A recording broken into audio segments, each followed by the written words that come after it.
manghihilot ko. Kahit may blanket. Hinihilot si Mami. Oh, husay.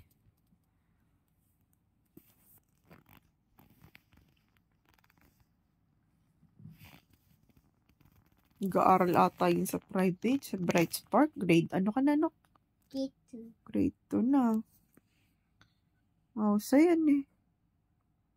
Ba't suntok ata yan?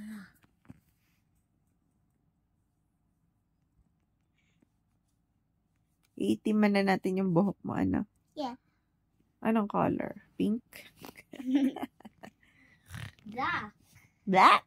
Yeah. Love kita. Bibili tayo ng pangkulay sa Alphamart. Excited ka na magkulay? No. Bakit naman? I like my hair. You love it? Yeah. How do you love it? How It's much? because I love the brown color. Oh, sabihin mo, I love the brown color I po. love the brown color.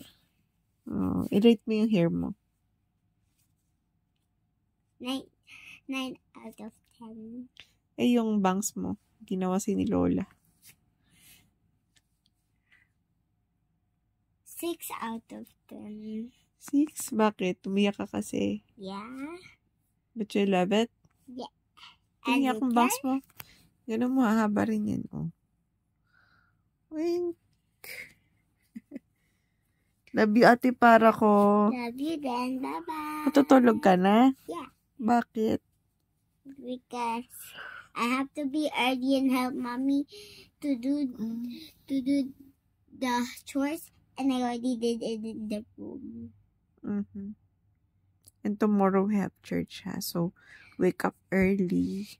You have to wake me at 6 o'clock. Yes, I'll wake you up at 6 o'clock, okay?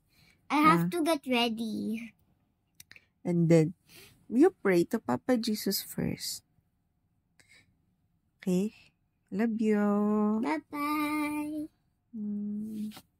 Good night. I love you so much. Everybody loves you and also God. God Of course. bless you.